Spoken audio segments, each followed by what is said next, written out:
Hi guys, welcome to LTX classes UPSC. I'm your Manish Patwada, your daily Hindu analysis current affairs educator. Hope you all guys are doing good and okay. So, Eval 11th April 2026, as part of 11th April 2026. So, these are the articles that we are going to discuss as part of our Hindu analysis anamata.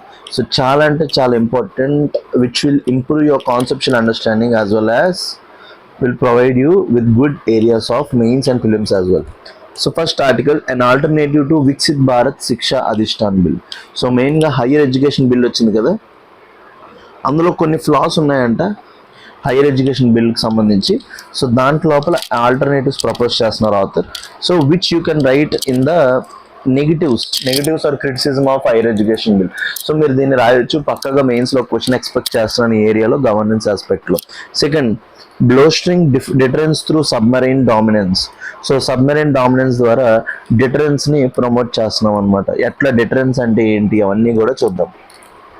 Third, great Nicobar draft plan projects tourism as a primary growth driver అనమాట. So great Nicobar ఏదైతే draft project plan ఉందో టూరిజంని బాగా promote చేద్దాం అనుకుంటున్నారు. So అక్కడ ఏమేమి ఉన్నాయి sites tourism promote చేయడానికి ఏంటనేది చూద్దాం. Jaishankar to visit UAE in bid to boost energy security. So Jaishankar UAE వెళ్ళబోతున్నారంట to boost energy security because of strait of Hormuz crisis అవుతుంది కదా, సో దానికి సంబంధించి. And last article, RBI issues draft NBSC's upper layer review. So non banking financial companies upper layer రివ్యూకి సంబంధించి draft issue చేసింది. So these are the 5 articles that we are going to discuss in a comprehensive manner. So ఈ 5 articles కూడా comprehensive మేనర్లో discuss చేయబోతున్నాం. So I request you all guys to make notes of it. So ఎంత efforts పెట్టి చేస్తున్నాం కాబట్టి our content team is making so much efforts. కొంచెం ఏమైనా లేట్ అయింది, I have to record APSC group 2 test series. So మన దగ్గర APSC group 2 test series కూడా మనం లాంచ్ చేసాం. సో దానికి సంబంధించి వీడియో ఎక్స్ప్లెనేషన్ అందులో ఎస్ఎన్టీ నేనే చెప్తున్నాను కాబట్టి అది రికార్డ్ చేయడానికి కొంత టైం పట్టిందనమాట. సో అది రికార్డ్ చేశాక ఇది రికార్డ్ చేసి పెడుతున్నాం. So it will be uploaded by evening. So mains articles, 2 mains articles as well as 3 prelims articles discuss చేయబోతున్నాం. So I request you all guys to make notes of it and make sure that you all guys like, share, subscribe to LTX classes. So LTX క్లాసెస్కి ఇవి చేయడం మాత్రం మర్చిపోకండి. As your like, shares and subscribes are valuable to us అనమాట. So thank you very much. So let's get started with our Hindu analysis. మన హిందూ అనాలిసిస్తో start చేద్దాం. First article, and alternative to Viksit Bharat Shiksha Adhishthan bill అనమాట. సో మెయిన్గా హైయర్ ఎడ్యుకేషన్ రిఫార్మ్ చేద్దాం అనుకుంటున్నాం. So దానికి ఒక ఆల్టర్నేటివ్ ఆథర్ సజెస్ట్ చేశారు. సో దానికి సంబంధించి చూద్దాం. సో ఇప్పటి వరకు హైయర్ ఎడ్యుకేషన్ గురించి మనకేముందంటే university grants commission, all India council AICTE for technical education. So ఇవన్నీ ఉన్నాయన్నమాట. అన్నిటిని కూడా మనం దేంతో రీప్లేస్ చేయబోతున్నాం, హయ్యర్ ఎడ్యుకేషన్ కమిషన్తో రీప్లేస్ చేద్దాం అనుకుంటున్నాం అనమాట. సో దాని గురించి తీసుకొచ్చిన బిల్ పేరేంటి, Viksit Bharat Shiksha Adhishthan bill. So Viksit Bharat Shiksha Adhishthan bill తీసుకొచ్చాం. దానికి కొన్ని ఆల్టర్నేటివ్ సజెస్ట్ చేస్తున్నారు. అందులో కొన్ని పాలసీ ఇంప్లికేషన్స్ లోపల కొన్ని ప్రాబ్లమ్స్ ఉన్నాయంట, which are impacting federal balance impact చేస్తున్నాయంట. So the article critics the proposed Viksit Bharat Shiksha Adhishthan bill. So Viksit Bharat Shiksha Adhishthan బిల్ని ఆర్టికల్ అనేది క్రిటిక్స్ చేస్తుంది. So make sure you use these points in the criticism. So ఏది కూడా నెగిటివ్ ఉండదు, ఏది కూడా పాజిటివ్ ఉండదు. You have to write positives గురించి లాస్ట్ టైం చాలా మంచి ఆర్టికల్స్ డీల్ చేశాను. ఇది క్రిటిసిజం కింద యూజ్ చేసుకోండి. Which AIIMS to implement the NEP new education policy తీసుకొచ్చాం కదా, based on the Kasturi Rangan committee recommendations, and argues that it leads to centralisation. ఈ వికసిత్ భారత్ శిక్షా అధిష్టాన్ బిల్ వల్ల ఏమవుతుందంట, సెంట్రలైజేషన్ అవుతుంది, బ్యూరోక్రటైజేషన్ అవుతుందంట. మెయిన్గా ఎడ్యుకేషన్ లోపల బ్యూరోక్రసీ దూరిపోతుంది. And erosion of institutional autonomy కూడా ఎరోషన్ అవుతుందంట. It proposes an alternative framework emphasizing federalism. ఒక ఆల్టర్నేటివ్ ఫ్రేమ్వర్క్ని తీసుకొస్తుంది. అందులోపల మెయిన్గా ఏ ఆస్పెక్ట్స్ ఉన్నాయి, ఫెడరలిజం ఉందంట, ఇంక్లూజివిటీ అందరినీ ఇంక్లూడ్ చేసేటట్టు ఉంది, అండ్ అవుట్కమ్ బేస్డ్ గవర్నెన్స్ అనమాట. సో ఇట్లా ఇతను సజెస్ట్ చేస్తున్నారు. So in India we all have article 19 right to freedom of speech and expression which was guaranteed under 19 ఎవరు వాళ్ళ యొక్క వ్యూస్ని వాళ్ళు బయటికి చెప్పుకోవచ్చు based on the reasonable restrictions which are provided in 19 sub clause 2. So నువ్వు రీజనబుల్ రెస్ట్రిక్షన్స్ని avoid చేసుకుని నీకు నచ్చింది నువ్వు చెప్పొచ్చు అనమాట. So author feels this way. So if you find any good points in it, you can take a good note of it anamata. So detailed analysis, centralization versus federal structure. Education is under the concurrent list. మనకి ప్రిలిమ్స్కి కావాల్సిన first point ఏంటంటే education state లిస్టా, union లిస్టా, concurrent లిస్టా అని అడుగుతాడు. Under the 7th schedule అంటే you have to keep the answer concurrent list requiring cooperative federalism. So education లోపల పక్కగా కూడా cooperative federalism ఉండాలి, ఎందుకంటే it is part of concurrent list. So ముందు ఎడ్యుకేషన్ అనేది ఏ లిస్ట్ లోపల ఉండేది, స్టేట్ లిస్ట్ లోపల ఉండేది.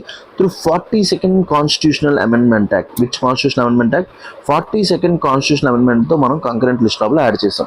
The bill concentrates power in union control councils. So ఏదైతే వికసిత్ భారత్ శిక్షా అధిష్టాన్ బిల్ ఉందో యూనియన్ కంట్రోల్డ్ కౌన్సిల్స్ లోపల పవర్ని కాన్సన్ట్రేట్ చేస్తుంది. Reduces the role of state governments and universities. So universities and state governments ఏవైతే ఉన్నాయో వాటి యొక్క రోల్ని తగ్గించేస్తుంది అనమాట. సో దీనివల్ల ఇష్యూ ఏంటి, అండర్మైన్స్ ఫెడరల్ బ్యాలెన్స్. సో దీనివల్ల ఫెడరల్ బ్యాలెన్స్, స్టేట్ గవర్నమెంట్స్ యొక్క రోల్ తగ్గిపోవడం వల్ల ఫెడరల్ బ్యాలెన్స్ ఇంపాక్ట్ అవుతుంది. And ignores regional diversity in education అనమాట. సో ఎప్పుడైనా సరే ఎడ్యుకేషన్లో ఎప్పుడైనా గుర్తుపెట్టుకోండి, we should have regional diversity.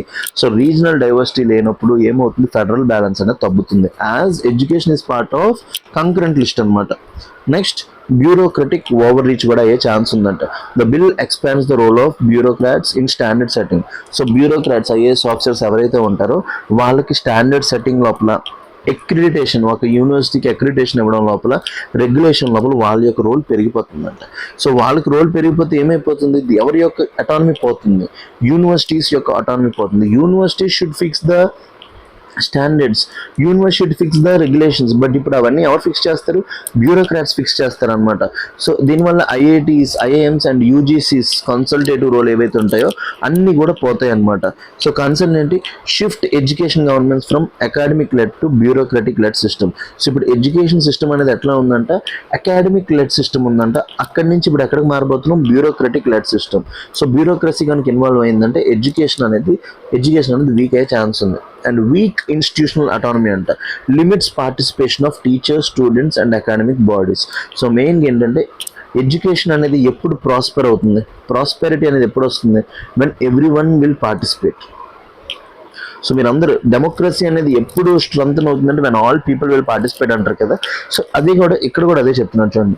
So weak institutional autonomy వల్ల లిమిట్స్ పార్టిసిపేషన్ ఆఫ్ టీచర్స్ యొక్క పార్టిసిపేషన్ తగ్గిపోతుంది, students and academic bodies. Removes consultative inspection mechanisms of UGCs. So universities grand commission యొక్క కన్సల్టేటివ్ ఇన్స్పెక్షన్ మెకానిజమ్స్ని రిమూవ్ చేస్తుంది. So దీని యొక్క impact ఏంటి, curtails academic freedom. So academic freedom ఏదైతే ఉంటుందో వాళ్ళ యొక్క ఆ ఫ్రీడమ్ పోతుంది. And weakens innovation and critical thinking. ఒకరికి ఫ్రీడమ్ పోయిందంటే దాని అర్థం ఏంటి, you are literally killing innovation and critical thinking అనమాట. సో మెయిన్గా ఒక మనిషికి అటానమీ పోతుంది, తన మైండ్ని తన వాడడం ఆపేయమంటున్నాం అంటే దాని అర్థం ఏంటి, you are killing what, innovation and critical thinking. అందుకే తెలివైన పీపుల్ ఎక్కువ కూడా పోలీస్ సర్వీసెస్లో ఉండలేరు. ఎందుకు పోలీస్ సర్వీసెస్లో చాలా తెలివైన వాళ్ళు ఉండలేరు అంటే, తెలివైన వాడికి కొత్తగా ఏదో చేయాలనిపిస్తుంది అనమాట. బట్ ఎప్పుడైతే నువ్వు ఈ బ్యూరోక్రటిక్ సెంటర్డ్ సర్వీసెస్ లోపలికి వెళ్తావో నీ మైండ్ నువ్వు వాడడానికి ఉండదు. నీకు అక్కడ ఏదైతే స్ట్రిక్ట్ స్టాండర్డ్ ఆఫ్ ప్రొసీజర్ ఉందో దాన్నే నువ్వు ఫాలో అవ్వాలి తప్ప దాన్ని డీవియేట్ అయిన ఇది చేస్తాను అది చేస్తాను అనడానికి లేదు. అండ్ ఫోర్త్ ప్రాబ్లం ఏంటి, equity and social justice concerns ఉన్నాయంట. No strong provisions for affirmative actions. SC, ST, OBCs గురించి అఫర్మేటివ్ యాక్షన్కి స్ట్రాంగ్ ప్రొవిజన్స్ లేదు. రీజనల్ బ్యాలెన్స్ కరెక్ట్గా లేదనమాట. మెయిన్గా సదరన్ స్టేట్స్ బ్యాలెన్స్ కరెక్ట్గా లేదు. And public funding responsibility. So ఇవేవి కూడా లేవన్నమాట. అఫర్మేటివ్ యాక్షన్ లేదు, రీజనల్ బ్యాలెన్స్ లేదు, పబ్లిక్ ఫండింగ్ కూడా లేదంట. సో దీనివల్ల ఏమవుతుంది, లోన్ బేస్డ్ ఎడ్యుకేషన్ అనేది ప్రమోట్ అవుతుంది. అంటే poor people చదవగలరా, so poor people చదవలేరు. ప్రైవేటైజేషన్ టెండెన్సీస్ అనమాట. దీనివల్ల ప్రైవేట్ కాలేజెస్ పెరిగిపోతాయి హైయర్ ఎడ్యుకేషన్ లోపల. అప్పుడు పార్టిసిపేషన్ రేట్ ఇంకా enrollment rate in higher education అనేది ప్రమోట్ అవుతుంది. సో ప్రైవేటైజేషన్ బాగా ప్రమోట్ అయిందంటే ఎవరు ఎక్కువగా ఎఫెక్ట్ అవుతారంటే ఉమెన్.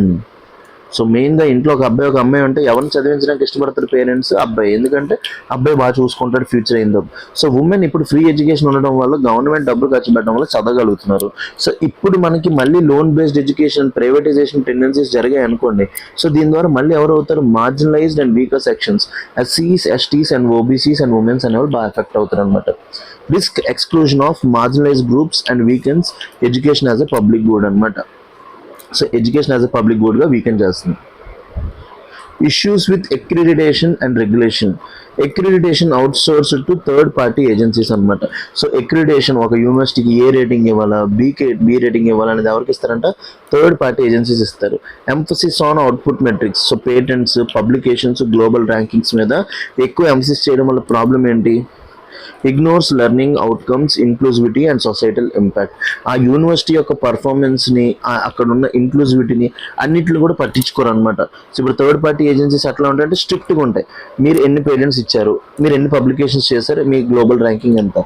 సో దాన్ని బట్టి మీకు అక్రిడిటేషన్ ఇస్తానంటే వీకర్ ఇన్స్టిట్యూషన్స్ ఏవైతే ఇంక్లూజివిటీని ప్రమోట్ చేస్తున్నాయో, అవుట్కమ్స్ ఏవైతే అవన్నీ వస్తున్నాయో, లెర్నింగ్ అవుట్కమ్స్ అవన్నీ కూడా పక్కన పెట్టినట్టు అవుతుంది. Promotes ranking driven education. So ranking కోసం అందరూ కూడా మెకానికల్ ఎడ్యుకేషన్ అనేది ఎక్కువగా ప్రమోట్ అయిపోతుంది అనమాట. సిక్స్త్ ఏంటి? Neglect state institutions. No block grants for state universities అనమాట. సో డైరెక్ట్గా స్టేట్ యూనివర్సిటీస్కి గ్రాంట్స్ ఏమని అంటున్నారు? Weak role of state higher education councils. ఎందుకంటే ఒకప్పుడు స్టేట్ హైయర్ ఎడ్యుకేషన్ కౌన్సిల్స్కి రోల్ ఉండేది. ఇప్పుడు మొత్తం కూడా ఎవరు తీసుకోబోతున్నారు? హైయర్ ఎడ్యుకేషన్ కౌన్సిల్ తీసుకోబోతుంది అనమాట. సో దీనివల్ల ఇంపాక్ట్ ఏముంటుంది? Deepens centre state inequality in education funding and quality.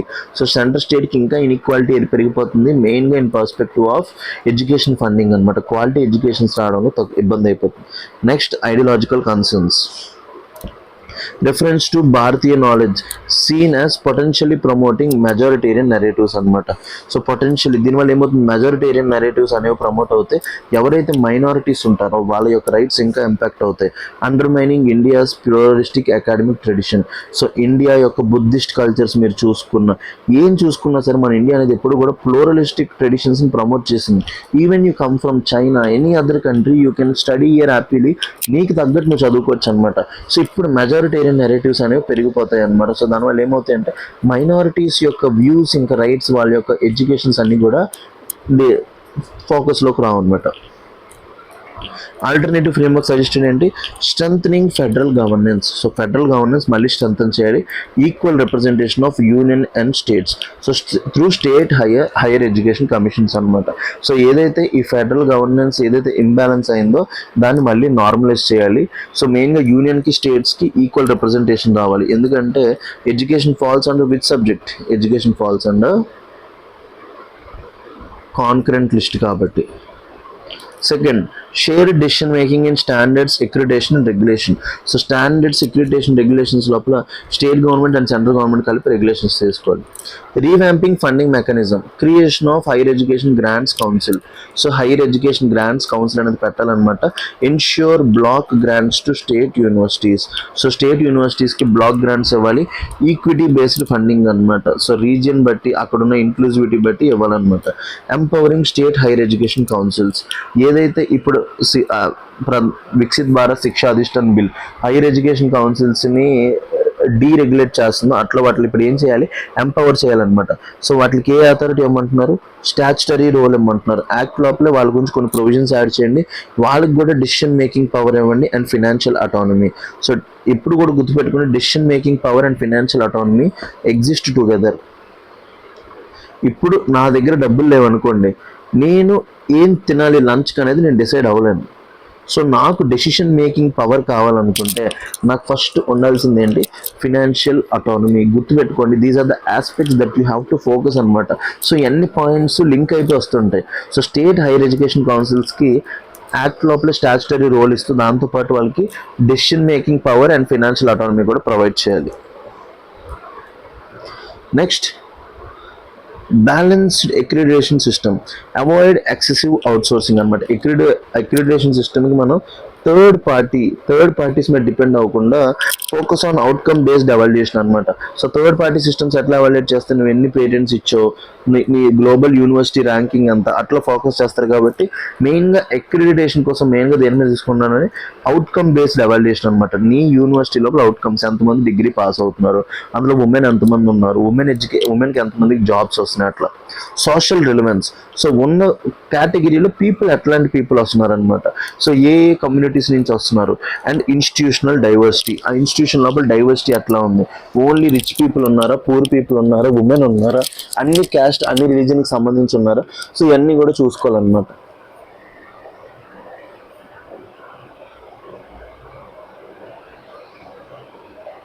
So అన్నీ చూసుకోవాలి. అండ్ ఇంక్లూజివ్ గవర్నెన్స్ అనమాట. సో ఇందాక చెప్పాం కదా, teachers, students and non teaching staff ఎవరైతే ఉంటారో గవర్నెన్స్ లోపల వాళ్ళ యొక్క రోల్ మళ్ళీ పెంచాలి. ఏదైతే హైయర్ ఎడ్యుకేషన్ కౌన్సిల్ ఉందో వాళ్ళ యొక్క రోల్ని తగ్గించింది. So promote bottom up decision making. ఏదైతే బీజేపీ గవర్నమెంట్ ఫామ్ అయిందో, నీతి ఆయోగ్ ఫామ్ చేసిందో, దాని యొక్క మెయిన్ ఎంఫసిస్ ఏంటి, బాటమ్ అప్ అప్రోచ్. సో నా మళ్ళీ ఆ బాటమ్ అప్ డెసిషన్ మేకింగ్ మళ్ళీ ప్రమోట్ చేయాలి.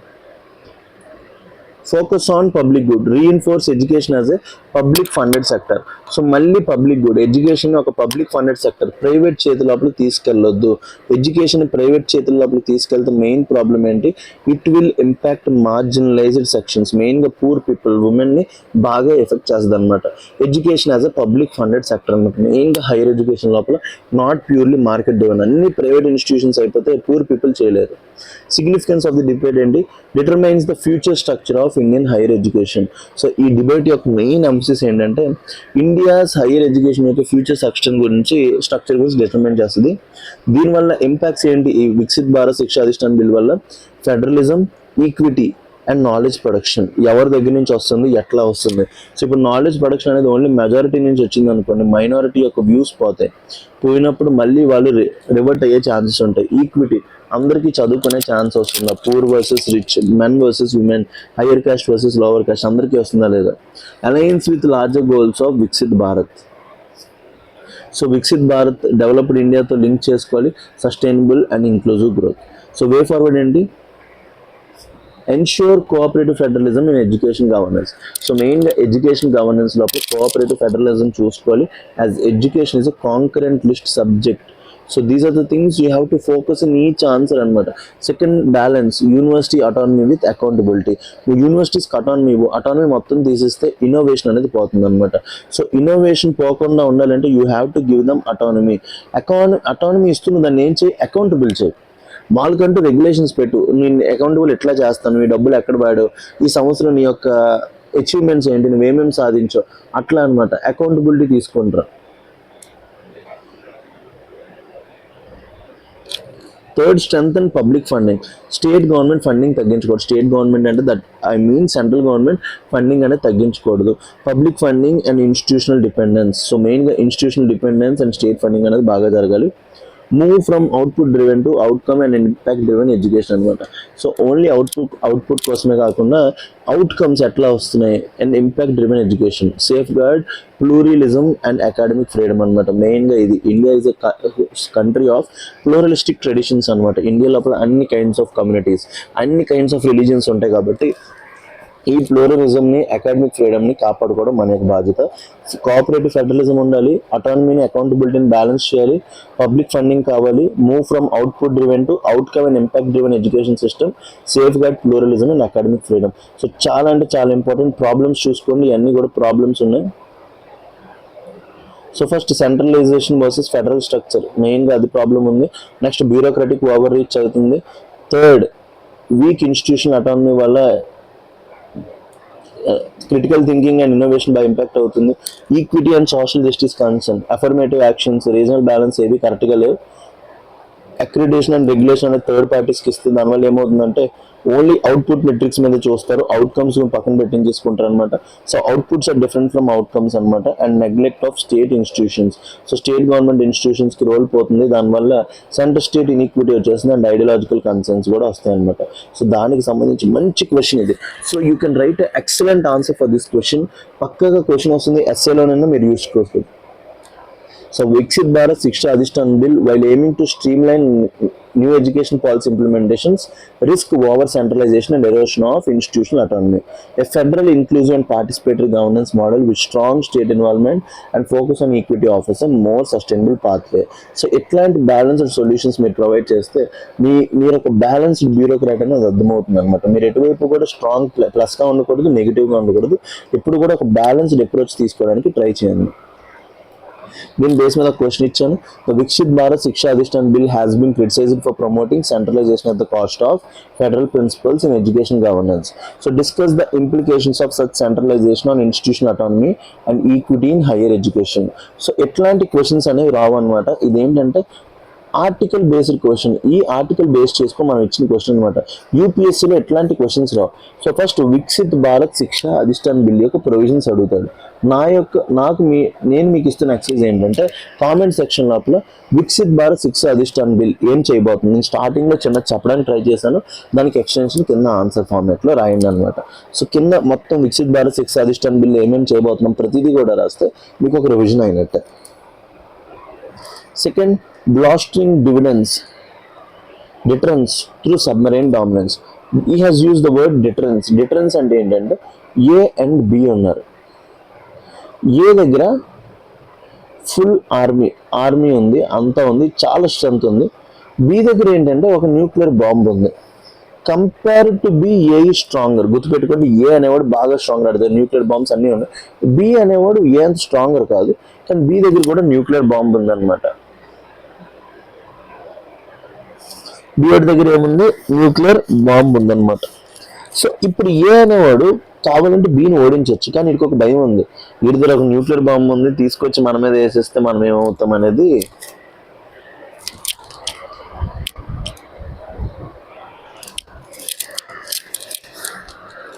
ఒక ఇష్యూ ఫేస్ చేస్తూ ఉంటాడు అనమాట. సో అందుకోసం ఏ ఎప్పుడు బీ మీద అటాక్ చేయడు. దీన్ని ఏమంటాం, డిటరెన్స్ అంటాం అనమాట. అట్లాంటి డిటరెన్స్ని మనం దేని ద్వారా ప్రమోట్ చేద్దాం అనుకుంటున్నాం, సబ్మెరైన్ డామినెన్స్ ద్వారా ప్రమోట్ చేద్దాం అనుకుంటున్నాం. సో రీసెంట్గా మీ అందరికీ తెలిసిందే, మనం మొన్న హిందీ అనాలిసిస్ లోపల చెప్పేసాను ప్రిలిమ్స్ ఆర్టికల్ లోపల, థర్డ్ న్యూక్లియర్ పవర్డ్ సబ్మెరైన్ మనం లాంచ్ చేసామన్నమాట. The article analyses the strategic importance of INS Aridhaman.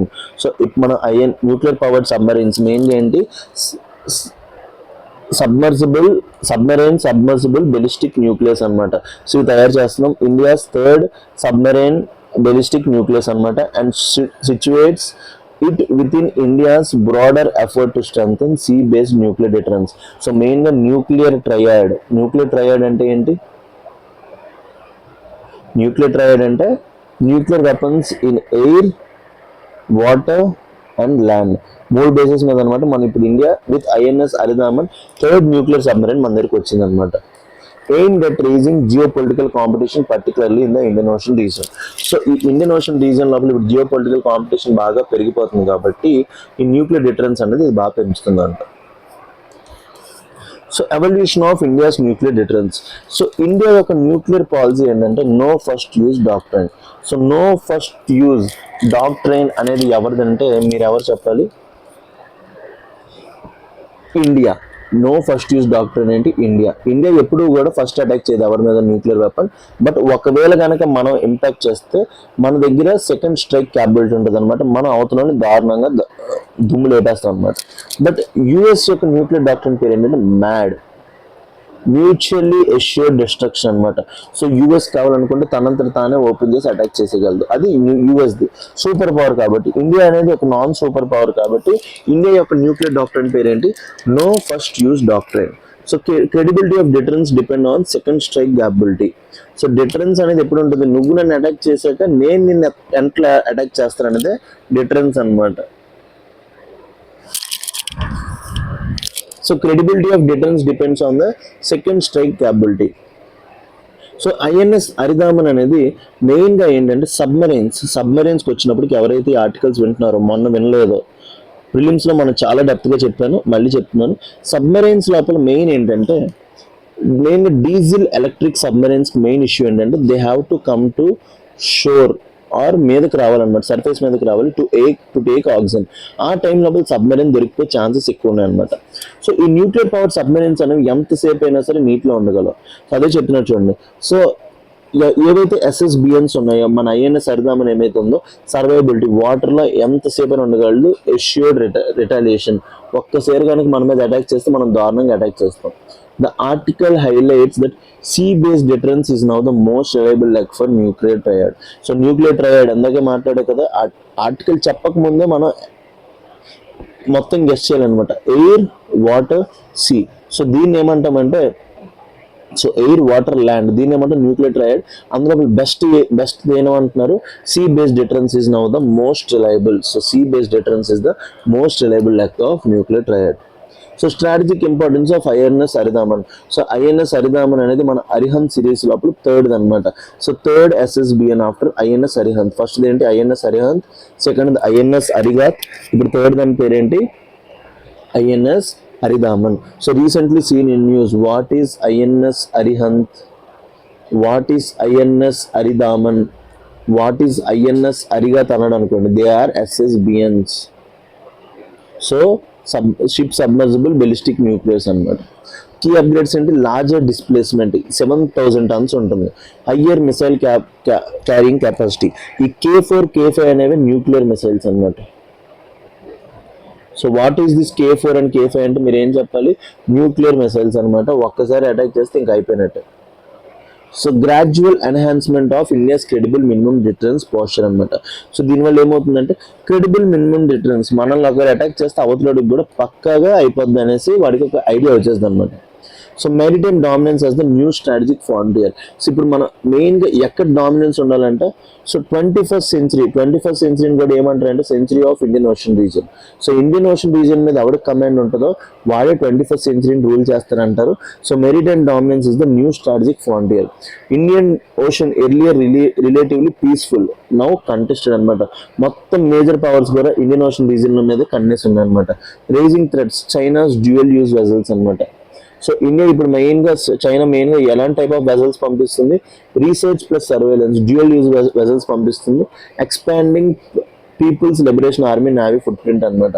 So PLA footprint కూడా బాగా పెరిగిపోతుంది.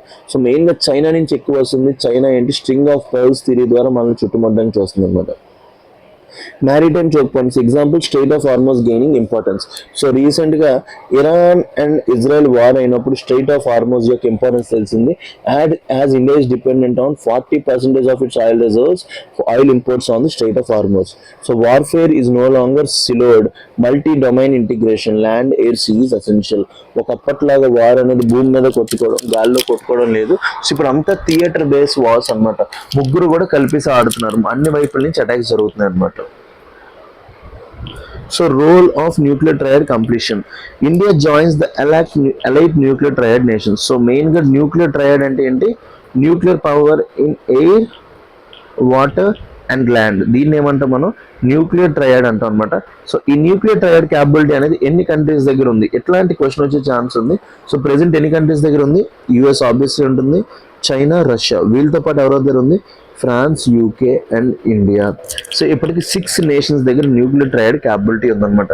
So US, Russia, China, France, UK and India. Sea leg is most survivable. So land based systems, air based సిస్టమ్స్ని ఈజీగా destroy చేయొచ్చు, but water based సిస్టమ్స్ని destroy చేయడం కష్టం. Land vulnerable to first strikes. ఇప్పుడు ల్యాండ్ బేస్డ్ సిస్టమ్ ఉంది, ఒక పెద్ద మిసైల్ మన ల్యాండ్ బేస్డ్ సిస్టమ్ మీద, న్యూక్లియర్ వెపన్ మీద వేస్తారు అనుకోండి, మన ల్యాండ్ సిస్టమ్ మొత్తం డిస్ట్రాయ్ అయిపోతుంది. ఎయిర్ ఏంటి, డిపెండెంట్ ఆన్ ది బేసిస్ అనమాట. ఎయిర్ బేసిస్ మొత్తం డిస్ట్రాయ్ చేస్తారు అనుకోండి, అప్పుడు ఏం చేయలేం. బట్ సీ అనేది ఎంతకాలం సీలోనే ఉంటుంది, అది ఎప్పుడు వచ్చి అటాక్ చేస్తుందో మనకు తెలియదు అనమాట. So stealth and mobility, sea అనేది చాలా పెద్దది, అనంతం ఉంటుంది కాబట్టి ఎవరు అటాక్ చేస్తున్నారో, ఎక్కడి నుంచి అటాక్ చేస్తున్నారో తెలియదు. So SSBNs ensure assured retaliation, deterrence, stability అనమాట. సో ఏదైతే ఇప్పుడు న్యూక్లియర్ సబ్మెరీన్స్ ఏవైతే ఉన్నాయో, అరిహంత్, అరిగాత్ అండ్ హరిదామన్ ఏవైతే ఉన్నాయో, ఎష్యూర్డ్ రిటాలియేషన్ తీసుకొస్తుంది. Indigenisation and strategic autonomy. So SSBM programme reflects indigenous capability development. So మెయిన్గా ఏంటంటే మనం మెయిన్గా న్యూక్లియర్ టెక్నాలజీ లోపల లేకపోతే డిఫెన్స్ టెక్నాలజీ లోపల రెండు కోరుకుంటున్నాం అనమాట. ఒకటి ఇండిజినైజేషన్, వేరే కంట్రీస్ మీద డిపెండ్ అవ్వకూడదు. సెకండ్ స్ట్రాటజిక్ అటానమీ, మన ద్వారా మన పాలసీని మనం పర్సూ చేసుకునేటట్టు. సో ఎస్ఎస్బిఎం ప్రోగ్రామ్ అనేది ఏం చెప్తుంది, ఇండిజినస్ కెపాసిటీ డెవలప్మెంట్. సో మన వేరే ఏ కంట్రీస్ మీద ఈ రిసోర్సెస్ కోసం డిపెండ్ అవ్వట్లేదు, మనంతటి మనమే తయారు చేసుకుంటాం. And reduce import dependence. So దీనివల్ల స్ట్రాటజిక్ అటానమీ పెరుగుతుంది. Importance in the context of global supply chain disruptions. So Russia Ukraine war లోపల మనం క్లియర్గా చూసాం, యుక్రెయిన్కి అన్ని మెయిన్ ప్రాబ్లమ్స్ ఏంటి, దాని దగ్గర రిసోర్సెస్ లేకపోవడం. Alliance with ఆత్మనిర్భరత. So Narendra Modi మాట వస్తే ప్రతి స్పీచ్ లోపల ఒకటే మాట్లాడుతుంది, ఆత్మనిర్భరత. సో దాంతో లింక్ అయి ఉంటుంది. సో ఎమర్జింగ్ ఛాలెంజెస్ ఏంటి, ఫస్ట్ మెయిన్గా డిఫెన్స్ పర్స్పెక్టివ్లో మెయిన్ ఛాలెంజ్ ఏంటి, బడ్జెట్, డబ్బులు అనేవి ఉండవు అనమాట. High cost of nuclear submarines అనేవి చీప్ కాస్ట్ కాదు, చాలా అంటే చాలా కాస్ట్ అనమాట. Higher cost of nuclear submarines and trade of with other defence priorities. మెయిన్గా ఇండియా లోపల రెవెన్యూ ఎక్స్పెండిచర్, శాలరీస్, వాళ్ళ యొక్క పెన్షన్స్ పేమెంట్ చాలా ఎక్కువ అనమాట. సో వాటితో ఫోకస్ చేసుకున్నప్పటికీ ఎక్కువ డబ్బులు అనేవి మనకు మిగలవు. Second, technological competition. China ahead in fleet size.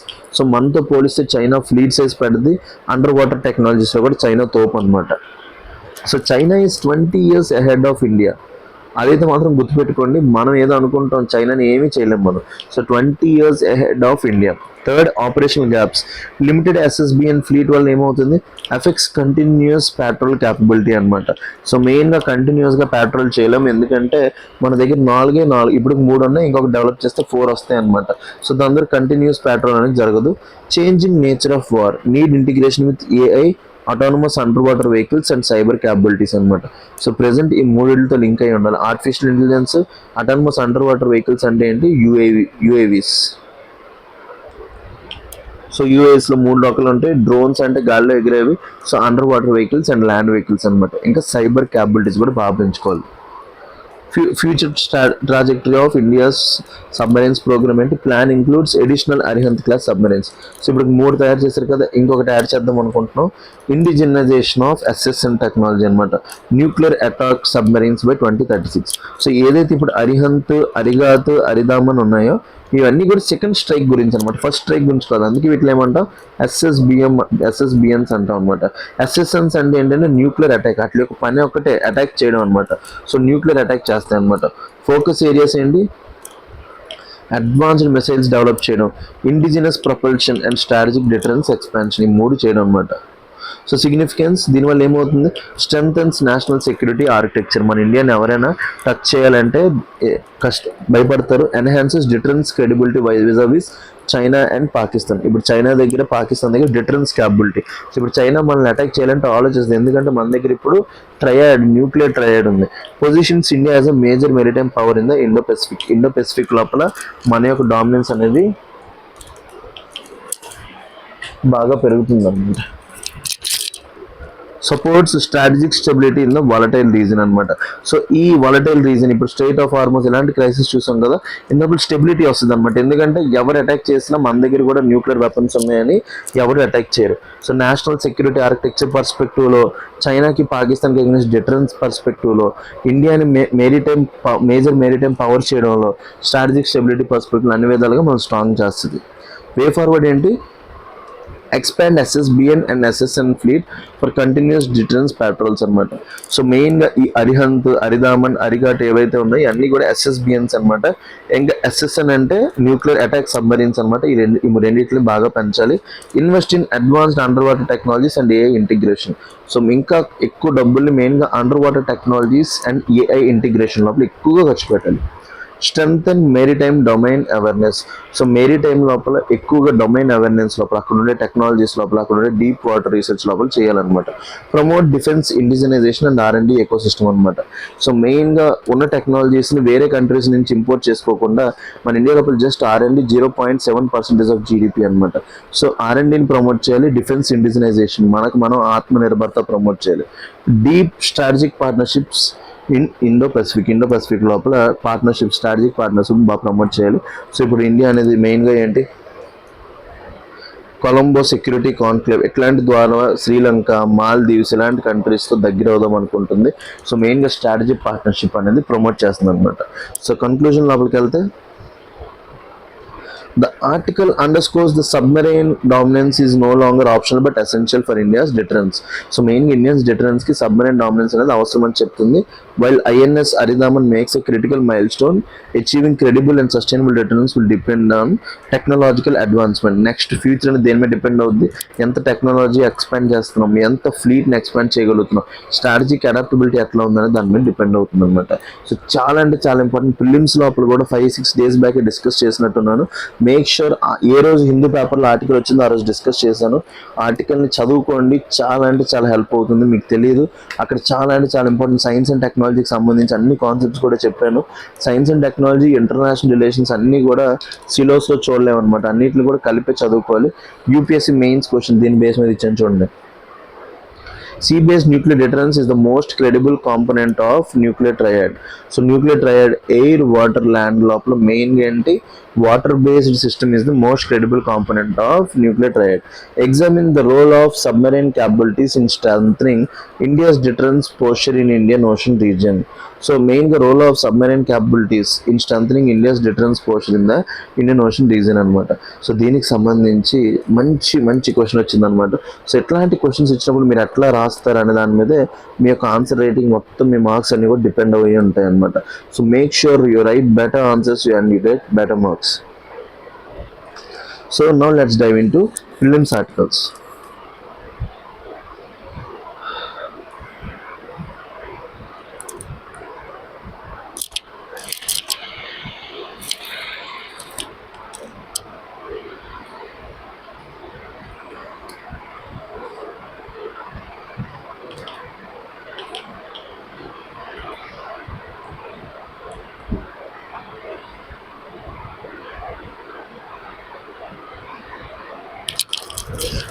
Okay, let's get started with the prelims articles.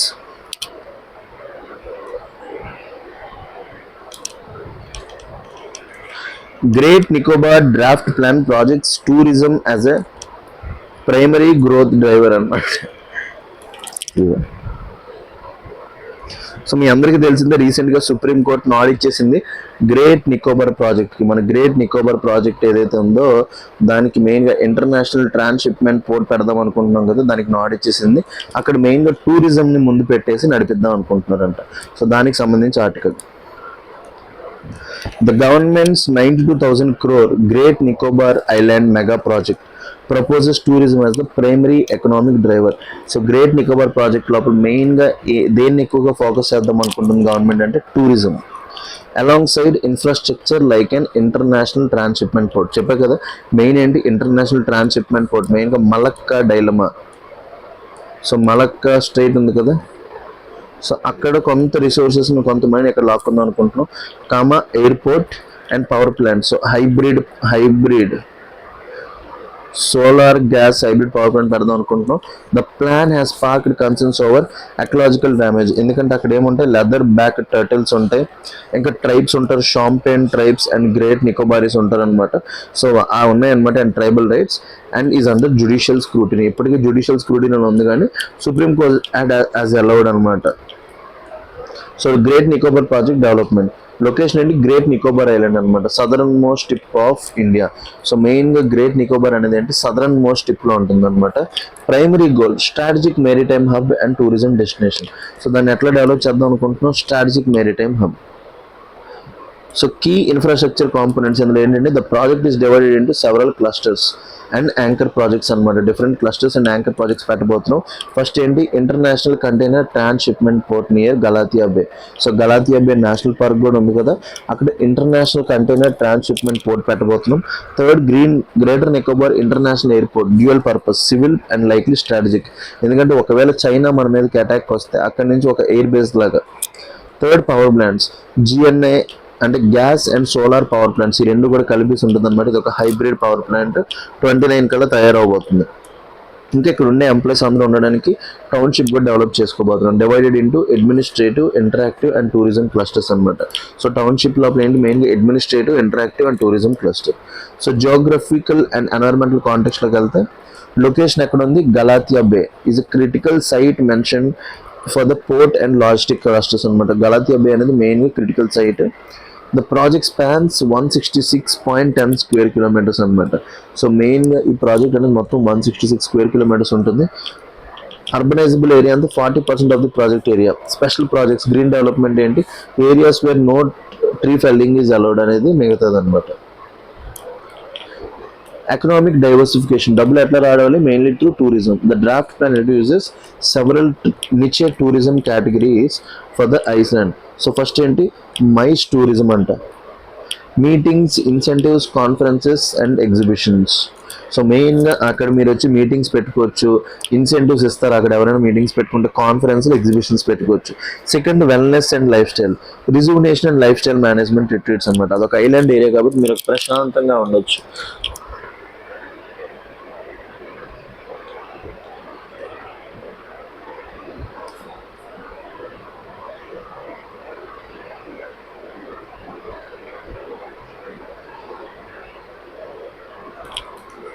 Third adventure and nature, curated adventures and biodiversity tourism అనమాట.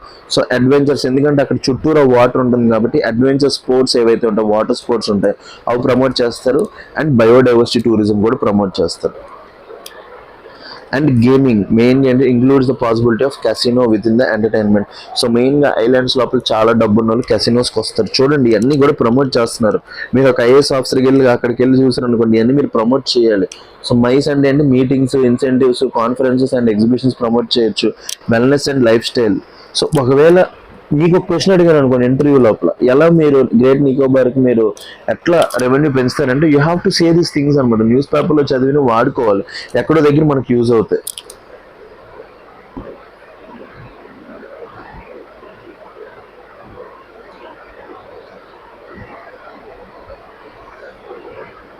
సో ఎక్కడో దగ్గర యూజ్ అవుతాయి అన్నమాట. Sorry guys, 1 second.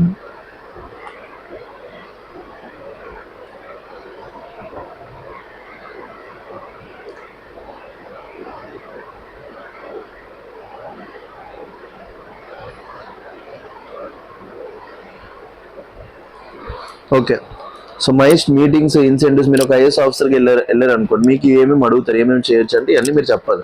So legal and regulatory status ఏంటి? Clearance received stage 1 clearance 2022లో వచ్చింది. The Calcutta high court is currently hearing challenges regarding project clearance and tribal rights అనమాట. So time line చూడండి. ఈ project implementation phase 1 focus on anchor projects ఏవైతే ఆ port ఉందో, transshipment port, airport, township అవి చూసుకుంటుంది. Second phase 2 లోపల consolidation and enhancement of tourist traffic, దాన్ని ప్రమోట్ చేసేది ఫేజ్ 2. అండ్ ఫేజ్ 3 లోపల లాంగ్ టర్మ్ ఫ్యూచర్ డెవలప్మెంట్ అనేది చేస్తుంది అనమాట. సో దీని బేస్ మీద యూపీఎస్సీ ఎంసీక్యూ ఇచ్చాను చూడండి. Consider the following statements regarding the Great Nicobar Island Development Project. The project envisages tourism as the primary driver of economic growth on the island. So main ga primary driver ga pedadam anukuntundi tourism ni.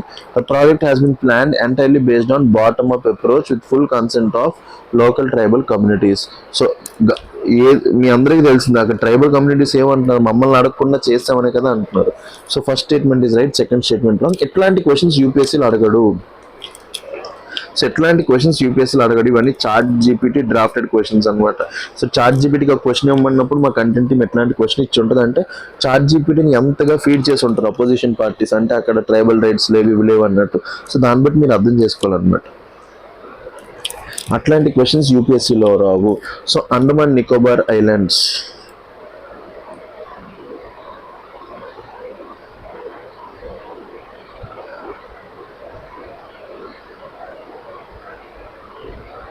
Andaman and Nicobar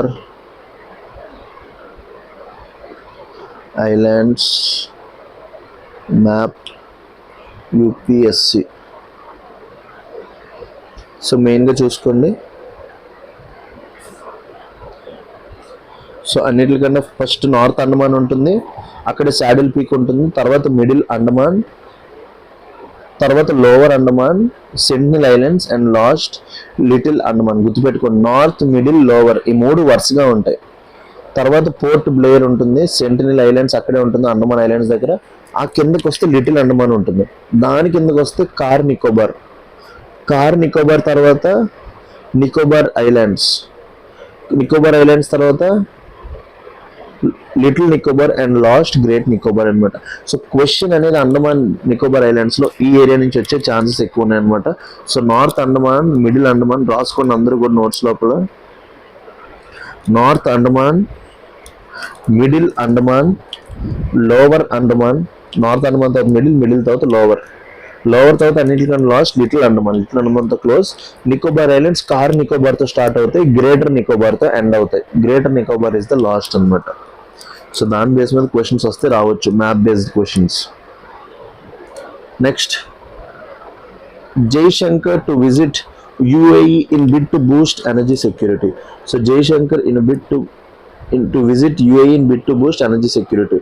so energy security Boost చేయడం కోసం UAE visit చేయబోతున్నారు మన ministry of external affairs Jaishankar. India is intensifying diplomatic outreach to Gulf countries with External Affairs Minister S. Jaishankar's visit to UAE amid West Asian geopolitical tensions అన్నమాట. మెయిన్గా US, Israel, Iran కొట్టుకున్నారు కాబట్టి threaten global energy supplies and India's energy security. So ఇప్పుడు strait of Hormuz దగ్గర మెయిన్గా గొడవ అవడం వల్ల ఇండియా బాగా ఎఫెక్ట్ అయిపోయింది. ఎందుకంటే స్ట్రైట్ ఆఫ్ హార్మోజ్ మీద 20% ఆఫ్ గ్లోబల్ ఆయిల్ ట్రేడ్ అనేది ఎక్కడ జరుగుతుంది. India 40% of India oil imports dependent on this area అనమాట. సో ఇండియాకి మైండ్ పనిచేయట్లేదు, ఎందుకంటే ఆయిల్ కాస్ట్ అనేవి పెరిగిపోతున్నాయి, కరెంట్ అకౌంట్ డెఫిసిట్ పెరిగిపోతుంది, ఇంపోర్టెడ్ ఇన్ఫ్లేషన్, గ్రోత్ రేట్ అనేది తగ్గిపోతుంది, అన్నీ కూడా ప్రాబ్లమ్స్ అనమాట. సో అన్నీ జరుగుతున్నాయి. So India don't want to derisk. దీనివల్ల ఇంకా రూపీ డెప్రిషియేట్ అయిపోతుంది. Worst form of rupee 95 rupees కొట్టేసింది అనమాట మొన్న వెళ్ళిపోయి. సో ఇవన్నీ కూడా జరిగే ఛాన్సెస్ ఎక్కువ ఉన్నాయి.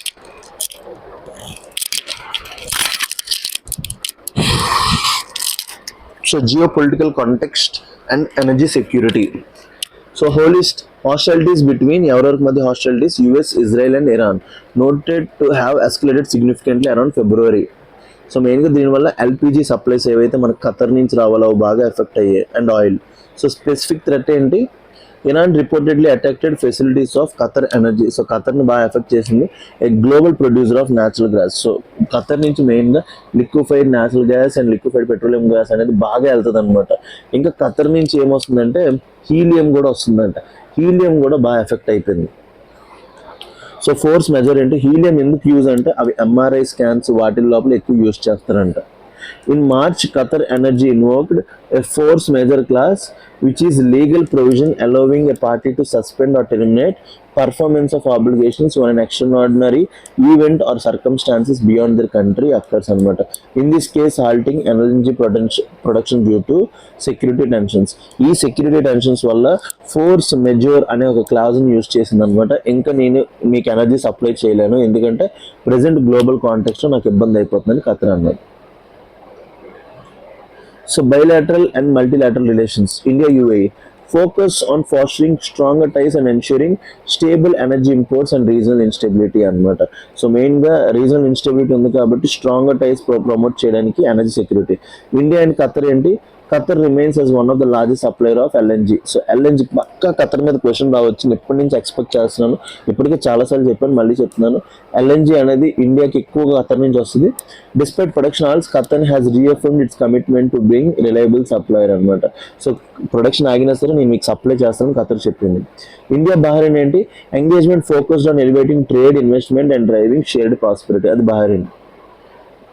So regional role, India is positioning itself as a provider of assistance to its South Asia neighbors అన్నమాట, while simultaneously securing its own energy interest. ఇప్పుడు ఇండియా పని ఏమైపోయిందంటే తినడానికి గింజలేదు, పక్కన వచ్చి లస్సీ అడిగాడు అనమాట. ప్రెసెంట్ పొజిషన్ అది. మన దగ్గర ఎనర్జీ లేదు, ఇంకా మన పక్క నైబర్స్ నుంచి మనల్ని అడుగుతున్నారు ఎనర్జీ ఇవ్వమని. So key strategic concepts ఏంటి, energy security. The primary driver of this ministerial outreach ఏంటంటే defined as the uninterrupted availability of energy sources. Gulf cooperation ఏంటి, India is utilizing ministerial visits as a tool of crisis diplomacy to mitigate the impact of West Asia. వాళ్ళిద్దరు కొట్టుకుంటే మాకెందుకు effect చేస్తున్నారు అనేది India ministers వెళ్ళి అడుగుతున్నారు అనమాట. So consider the following statements. India engages with Gulf countries through high-level diplomatic visits to secure long-term energy supplies. First statement is right. Disruptions in West Asia have minimal impact on India's energy security due to its diversified domestic production అన్నమాట. So మెయిన్గా India లోపల minimal impact ఉండదు, major impact ఉండదు. ఎందుకంటే మన India లోపల domestic production అనేది nearly 20%, 80% మనం ఇంపోర్ట్ చేసుకుంటాం. సో ఎక్స్టర్నల్ సెక్యూరిటీ వల్ల మనకి ఇంపాక్ట్ తక్కువ అన్నాడు. So first statement is right. So దీన్ని బట్టి మీరు తెలుసుకోవాల్సిందంటే గల్ఫ్ కోఆపరేషన్ కౌన్సిల్లో 6 కంట్రీస్ ఉంటాయి. Kuwait, Bahrain, Qatar, UAE, Saudi Arabia, Oman అనమాట. ఈ 6 countries are part of Gulf Cooperation Council అనమాట. సో మెయిన్గా స్ట్రైట్ ఆఫ్ హార్మోజ్ అనేది ఒమాన్ని, యుఏఈని బాగా ఎఫెక్ట్ చేసింది, బహ్రెయిన్, ఖతర్ని. సో వీళ్ళ యొక్క military naval bases of US దాని మీద అటాక్ చేస్తుంది అనమాట. So this is also known as proxy war.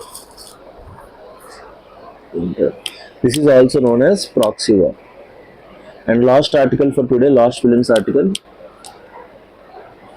RBI issues draft NBFC upper layer review. So RBI అనేది డ్రాఫ్ట్ ఎన్బిఎఫ్సి అప్పర్ లేయర్ రివ్యూని ఇష్యూ చేసిందంట. So non banking financial companies యొక్క upper layer. So దీనికి సంబంధించి చూద్దాం. The Reserve Bank of India has release the draft amendments to revise the methodology for identifying NBFC upper layer entities under its scale-based regulation framework, aiming to simplify classification and improve regulatory clarity. So the Reserve Bank of India has released draft amendments to revise methodology for identifying NBFC upper layer. అంటే ఏవైతే పెద్ద NBFCs ఉంటాయో వాటిని regulate చేయడానికి entities under scale-based regulation framework, aiming to simplify classification and improve regulation. వాటి యొక్క regulation promote చేయడానికి. So scale based regulatory framework ఎప్పుడు ఇంట్రడ్యూస్ చేసామంటే in 2021 RBI introduced 4-layer regulatory structure to manage NBFCs based on their size, activity and risks అనమాట. మెయిన్గా ఏంటంటే పెద్ద NBFCs చాలా పెద్దవి అయిపోయాయి అనమాట. ఒకవేళ అవి ఫెయిల్ అయిపోతే ఎకానమీ మీద ఎకనామిక్ ఇంపాక్ట్ డిటరేటెడ్ ఇంపాక్ట్ అనేది చాలా ఎక్కువ ఉంటుంది. సో అందుకోసం ఏం చేసామంటే 2021లో 4-layer రెగ్యులేటరీ ఫ్రేమ్వర్క్ వచ్చింది. అన్నిటికన్నా బేస్ లేయర్ ఏంటంటే small NBFCs less than 1000 crores ఉంటే వాటిలో ఏమంటాం, వితౌట్ పబ్లిక్ ఇంటర్ఫేస్ ఉంటే వాటిలో బేస్ లేయర్ అంటాం. మిడిల్ లేయర్ అంటే ఏంటి, ఆల్ డిపాజిట్ టేకింగ్ ఎన్బిఎఫ్సిస్, ఎవరెవరైతే పబ్లిక్ నుంచి డిపాజిట్స్ తీసుకుంటున్నారో వాళ్ళందరూ కూడా మిడిల్ లేయర్ అప్పటికి వస్తారు. And non deposit taking ones greater than 1000 crore కన్నా నాన్ డిపాజిట్ టేకింగ్ డిపాజిట్ తీసుకున్న ప్రతి ఒక్కరు కూడా. And housing finance corporations and సిఐసిస్. థర్డ్ ఏంటి, అప్పర్ లేయర్ అనమాట, NBFC upper layer, restricted list of 15 entities identified for enhanced regulatory requirement. And top layer ఏంటి, ideally empty used if a upper layer entity poses extreme systematic risks. So extreme systematic risk ఎవరైనా 15 లోపల ఇంకా బాగా పెద్దగా అయిపోయారు అనుకోండి, వాళ్ళు తీసుకొచ్చి టాప్ లేయర్ లోపల పెడతారు. సో ఎన్బిఎఫ్సిస్ లోపల మొత్తం ఎన్ని లేయర్స్ ఉంటాయి, 4 layers ఉంటాయి. Base, middle, upper, top layer. So base layer లోపల లెస్ దెన్ 1000 crores కన్నా ఎవరున్నా వాళ్ళు బేస్ లేయర్. ఎవరైనా డిపాజిట్ టేకింగ్ ఎన్బిఎఫ్సిస్ ఉంటే వాళ్ళు మిడిల్ లేయర్. ఇంకా greater than 1000 crore non deposit taking. Upper layer లోపల 15 పెట్టారు, టాప్ లేయర్ లోపల ఇంకెవరు లేరు. సిస్టమేటిక్ రిస్క్ పెడితే వాళ్ళని కూడా తీసుకొస్తారు అనమాట. So proposed changes in identification methodology. The draft amendment April 2026 aims to simplify how the company is promoted to upper layer. So upper layer లోపలికి ఎట్లా ప్రమోట్ చేస్తామనే దాని గురించి తీసుకొచ్చింది. Eligibility criteria, a combination of top 10 eligible NBFCs by asset size and parametric scoring methodology. 70% quantitative factors like size ఎంత ఉంది, leverage ఎంత ఉంది, అంటే అప్పు ఎంత తీసుకున్నారు. leverage అంటే ఎకనామిక్ లాంగ్వేజ్ లో డెప్త్ బై ఈక్విటీ. సో అది పెరిగే కొద్ది దాని యొక్క నెగిటివ్ ఇంపాక్ట్ సొసైటీ మీద ఎక్కువ ఉంటాయి. 30% క్వాలిటేటివ్ అసెస్మెంట్ అనమాట. So 70% quantitative factors, 30% qualitative. Proposal criteria ఏంటి, a transparent or absolute asset threshold of 1 lakh crore and above. So base లేయర్కి ఎంత 1000 కోట్లు, అప్పర్ లేయర్కి వెళ్ళాలంటే అంత 1 lakh crore ఉండాలంట. లిస్టింగ్ రిక్వైర్మెంట్స్ ఏంటి, under current norms entities identified in the upper layer are mandatory to list on stock exchanges within specified time framework. ఎవరెవరైతే upper లేయర్లో ఉన్నారో వాళ్ళందరూ కూడా స్టాక్ ఎక్స్చేంజ్ లోపల లిస్ట్ అవ్వాలి. సో దట్ సెబీ వాళ్ళని బాగా రెగ్యులేట్ చేస్తుంది. వాళ్ళ యొక్క కంపెనీ నార్మ్స్ బాగున్నాయా లేవా, వాళ్ళు కరెక్ట్గా మొత్తం అకౌంట్స్ అన్ని ట్రాన్స్పరెంట్గా ఉంచుతున్నారు అనేది చెప్తుంది అన్నమాట. So inclusion of government owned NBFCs. Previous status ఏంటి, historically government own NBFCs like power finance corporations, renewable energy corporation were restricted to the base and middle layer regardless of massive asset size.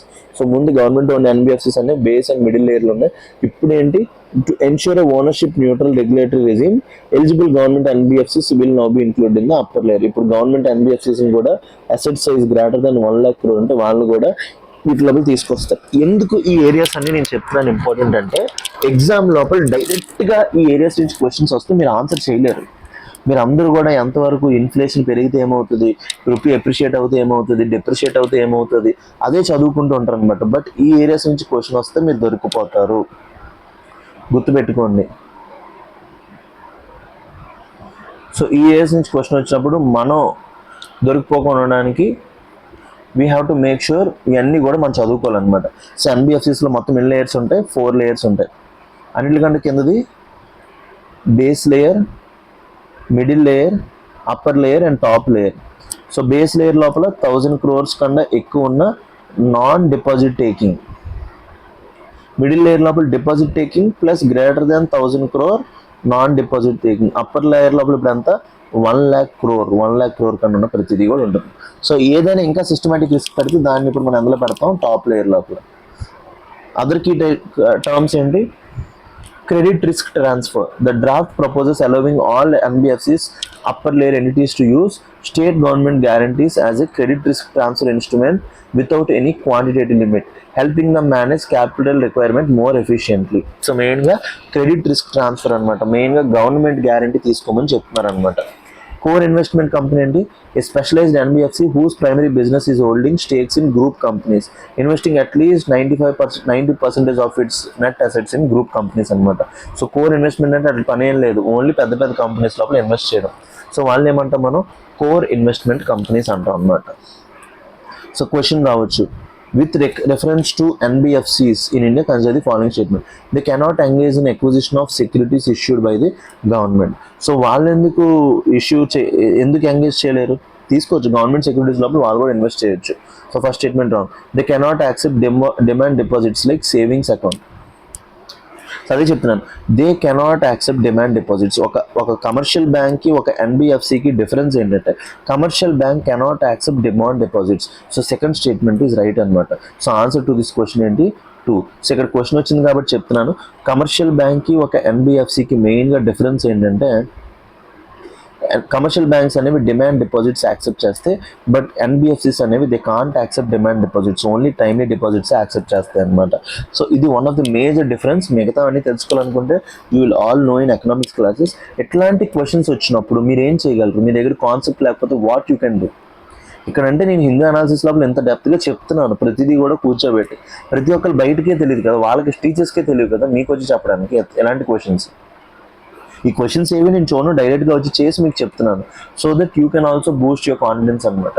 So ఎట్లాంటి questions వచ్చినప్పుడు how you can tackle these things. So మెయిన్గా economic concept discuss చేసాం. Second, Gulf countries గురించి మాట్లాడాము, Gulf Cooperation council వాటి గురించి చెప్పాను, great Nicobar project గురించి చెప్పాను, న్యూక్లియర్ సబ్మెరీన్స్ గురించి చెప్పాను, అరిహంత్, అరిగాత్, అరిదామన్ వాటి యొక్క స్ట్రాటజిక్ డిటరెన్స్ గురించి మాట్లాడాం, హైయర్ ఎడ్యుకేషన్ కమిషన్ లోపల రిఫార్మ్స్ చెప్పాను, ఇవన్నీ కూడా డిస్కస్ చేసాం. So I request you all guys, so మన దగ్గర టీజీపీఎస్సీ గ్రూప్ 1 ఇన్ఫినిటీ కోర్స్ ఉంది, కంప్లీట్ సిలబస్ కవరేజ్ ఇస్తాం, ఎన్సీఆర్టీ ఫౌండేషన్స్ నుంచి ఎక్స్ప్లెయిన్ చేస్తాం, prelims test series, current affairs and mains answer writing అన్నీ కూడా మీకు 70,000కి వస్తుంది. 5,000 ఈఎంఐ ఆప్షన్ కూడా ఉందన్నమాట. Offline classes available in Vizag and Telugu మీడియంలో కూడా అందుబాటులో కలదు. ప్రతిదీ కూడా మీకు లైఫ్ టైం వ్యాలిడీతో వస్తుంది. So contact this number 7893899553. ఈ నెంబర్ కాంటాక్ట్ చేయండి or download LTX classes app. Bharati ma'am ఉంటారు, she will guide you. Same likewise TGPSC group 1 infinity, మన దగ్గర ఏపీఎస్సీ గ్రూప్ 1 ఇన్ఫినిటీ ఉంది. 100 పోస్ట్ నోటిఫికేషన్తో ఏపీఎస్సీ గ్రూప్ 1 రాబోతుంది. సో ఇప్పుడు ఎవరెవరైతే బాగా చదువుకొని ర్యాంక్ కొట్టుకుంటారో their lives will be very very beautiful. Election ఇయర్లో నోటిఫికేషన్ వస్తుంది కాబట్టి ఎలక్షన్ లేని ఇయర్లో ఫాస్ట్గా అయిపోతుంది అనమాట. So complete syllabus coverage, AP history, AP economy అన్నీ కూడా కవర్ చేసేస్తాం. ఏపీ జాగ్రఫీ అన్నీ కూడా కవర్ అయిపోతాయి. దీంతోపాటు ఏవైతే సివిల్స్ టీచర్స్ ఉంటారో వాళ్ళే మీకు చెప్తారు. NCERT foundations, prelims test series, current affairs and mains answer writing. Fee 70,000 EMI every month 5,000 కూడా ఉంది. సో ఎవరెవరైతే కొంచెం మనీ తక్కువ ఉంటుందో వాళ్ళు కూడా తీసుకోవచ్చు. Offline classes available in Visakhapatnam. Telugu మీడియంలో కూడా అందుబాటులో కలదు. So contact this number 7893899553. Next optional infinity. So మన దగ్గర దొరికే optionals PSIR, public administration, sociology, anthropology and Telugu literature అనమాట. సో ఫీజు 30,000, సో 5,000 వస్తుందన్నమాట. బయట ఆప్షనల్ 60,000, 70,000 ఉంటుంది. సో మన దగ్గర half price and life time వ్యాలిడిటీతో వస్తుంది కాబట్టి మీరు ఎన్నిసార్లు కావాలంటే అన్నిసార్లు ఎంతమంది ఫ్యాకల్టీ చెప్తే అంతమంది ఫ్యాకల్టీ వినొచ్చు. So contact this number 7893899553. And last మన దగ్గర ఉన్న flagship UPSC infinity. GS prelims plus mains రెండు కూడా integrated top level faculty teach చేయించబడుతుంది. NCERT foundation, current affairs, CSAT, prelims test series and mains answer writing అన్నీ కూడా మీకు ప్రొవైడ్ చేయగలుగుతుంది. Fees only 80,000. బయట ఇన్స్టిట్యూట్స్లో మినిమం 2 lakhs ఉన్న కోర్సెస్ అన్నీ కూడా మీకు 80,000కి అవైలబుల్ ఉంటున్నాయి. With EMI option also available. So ప్రతిదీ కూడా లైఫ్ టైం వ్యాలిడిటీతో వస్తుంది. తెలుగు మీడియంలో కూడా అందుబాటులో కలదు. So contact this number 7893899553. So Bharati ma'am will be there. She will be guiding through all the course details.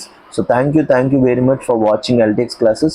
మీకు కావాలంటే నా పర్సనల్ మెంటర్షిప్ కూడా అవైలబుల్ ఉంది. So Manish sir personal mentorship కూడా LTX క్లాసెస్లో అవైలబుల్ ఉంది. You can take this courses which will help. నేను మీ గురించి పర్సనలైజ్ షెడ్యూల్ చేస్తాను. మీకు ఏమైనా డౌట్స్ ఉంటే ఎక్స్ప్లెయిన్ చేస్తాను. ప్రిపరేషన్లో మీతో పాటు ఉంటాను అనమాట. I hope you all guys utilise this opportunity. So thank you very much.